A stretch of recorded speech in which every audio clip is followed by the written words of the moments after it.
Halo guys, kali ini kita akan membahas sebuah film rilisan tahun 2013 yang berjudul Miracle in Cell No. 7. Bercerita tentang seorang ayah yang bernama Lee Yong-go atau kita panggil saja Lee. Lee merupakan seorang ayah yang berusia 40 tahun dan mengalami kerendahan IQ yang menyebabkannya menjadi cacat mental. Lee yang kesehariannya bekerja sebagai tukang parkir mempunyai seorang putri yang masih berusia 6 tahun bernama Yesung. Walaupun masih kecil, Yesung merupakan seorang anak yang sangat cerdas dan menjadi orang yang paling Lee sayangi. Kehidupan Lee dan Yesung cukup bahagia walaupun hanya hidup berdua dengan keadaan ekonomi yang bisa dibilang kurang. Bermula saat Yesung yang menginginkan tas kuning bergambar Sailor Moon yang dipajang di sebuah toko. Namun, karena Lee belum mendapat gaji, mereka hanya bisa melihat tas tersebut dari balik kaca. Tidak lama kemudian, ada seorang anak yang membeli tas tersebut bersama orang tuanya. Lee yang mengetahui bahwa anaknya sangat menginginkan tas itu, nekat masuk ke dalam toko dan melarang anak itu membelinya. Ternyata, ayah pembeli tas itu merupakan komisaris polisi yang terkenal arogan dan malah memukuli Lee karena dianggap mengganggu. Keesokan harinya, saat gaji Lee sudah turun, anak komisaris polisi itu menemui Lee dan memberitahu bahwa ada toko lain yang menjualnya. Namun, saat di perjalanan anak itu tergelincir dan meninggal dunia. Lee yang pada saat itu ingin menolong malah terjebak dalam tuduhan penculikan, kekerasan seksual, dan pembunuhan. Yesung yang tidak tahu bahwa ayahnya ditangkap polisi masih menunggu ayahnya untuk pulang hingga larut malam. Keesokan harinya, Lee Yong-go dipaksa untuk menirukan reka adegan dari kejadian kemarin. Lee yang mempunyai keterbatasan tersebut tidak dapat menjelaskan dan hanya dihasut untuk mengakui kejahatan yang sebenarnya tidak ia lakukan untuk bisa bertemu dengan putrinya. Yesung yang tak sengaja melihat kejadian tersebut hanya bisa menangis. Pada akhirnya, Lee tetap dimasukkan ke dalam penjara. Lee disimpan di sel nomor 7 bersama 5 napi lainnya dengan kasus yang berbeda-beda. Saat baru masuk, Lee langsung dipukuli oleh napi lainnya karena alasan Lee masuk penjara yaitu memperkosa dan membunuh anak kecil. Dan selama masa tahanan Lee, Yesung tinggal di sebuah panti asuhan. Pada suatu hari, ada salah seorang tahanan yang ingin membunuh teman satu kamar Lee yang merupakan tahanan paling ditakuti. Namun, Lee berhasil menyelamatkannya dengan mengorbankan dirinya sehingga dialah yang tertusuk. Napi tersebut berniat untuk balas budi pada Lee, namun Lee hanya berkata bahwa dia merindukan putrinya, Yesung. Dengan bersusah payah, akhirnya teman-temannya tersebut berhasil membawa Yesung ke dalam penjara dengan memasukkan Yesung ke dalam kardus yang berisi roti.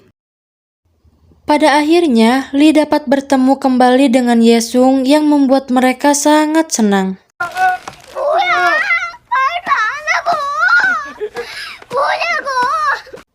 Saat mereka sedang melepas rindu, teman-temannya panik dan takut jika ada penjaga yang mengetahuinya. Setelah 30 menit, mereka mengeluarkan Yesung lagi, namun ternyata upayanya gagal dan membawa Yesung kembali ke dalam tahanan. Tidak jarang juga mereka hampir ketahuan oleh penjaga, sehingga mereka harus berulang kali mencari akal demi menyembunyikan Yesung di dalam sel tersebut. Setelah beberapa hari, mereka mencoba mengeluarkan Yesung lagi dari penjara dengan menyuruh Yesung menyamar menjadi anggota gereja. Namun lagi-lagi rencananya gagal karena ternyata hari itu merupakan hari ibadah kaum Buddha. Walaupun sudah semaksimal mungkin menyembunyikan Yesung, akhirnya penjaga memergoki bahwa di sel tersebut ada anak kecil.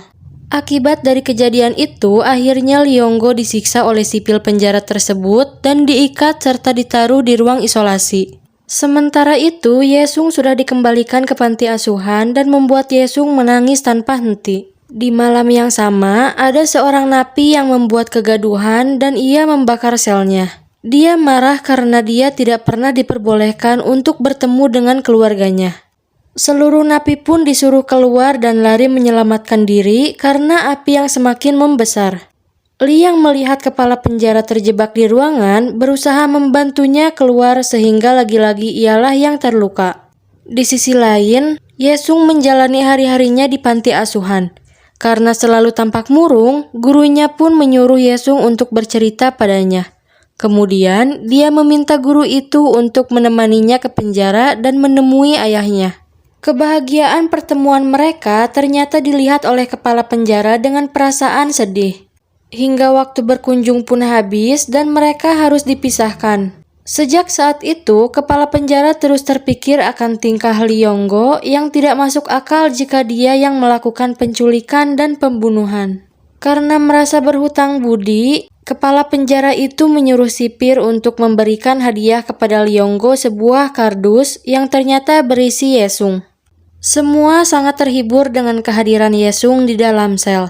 Bahkan Yesung sempat mengajari napi yang tidak bisa membaca dan Yesung juga membawa handphone yang ia pinjam dari temannya sehingga salah satu napi bisa menelpon istrinya yang baru saja melahirkan. Sementara itu, kepala penjara masih heran dan tidak percaya bahwa Lee Yong-go melakukan kejahatan tersebut. Ia lantas meminta berkas-berkas terkait kasus Lee Yong-go. Suatu hari pada saat menjelang hari persidangan terakhir, Lee bercerita pada teman satu selnya tentang apa yang sebenarnya terjadi.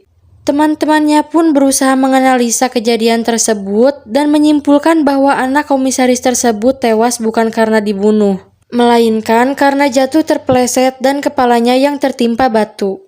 Tidak hanya itu, teman-teman napinya juga mengajari Lee cara menjawab di persidangan serta melakukan pembelaan bahwa ia tidak melakukan kejahatan tersebut.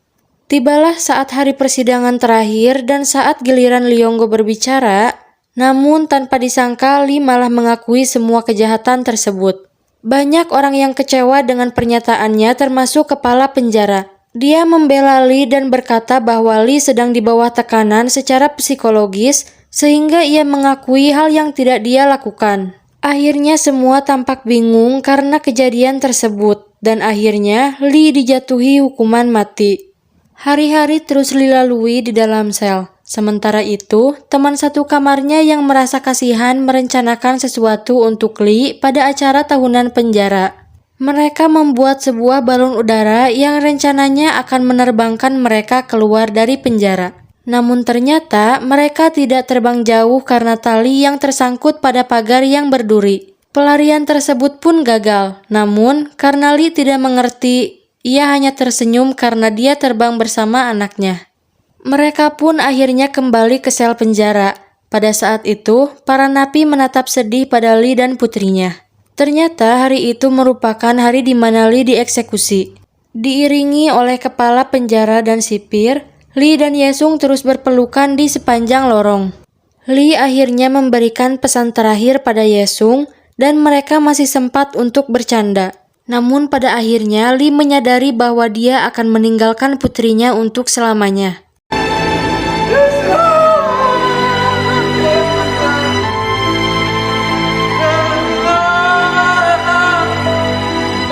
Setelah eksekusi berjalan, Yesung akhirnya tinggal bersama kepala penjara dan istrinya hingga Yesung beranjak dewasa. Setelah Yesung beranjak dewasa dan bekerja di bidang hukum, Yesung mencoba meminta banding kembali terkait kasus ayahnya. Dia meminta kesaksian para mantan napi yang telah bertobat. Namun ternyata hakim pun tidak percaya karena mereka mantan napi.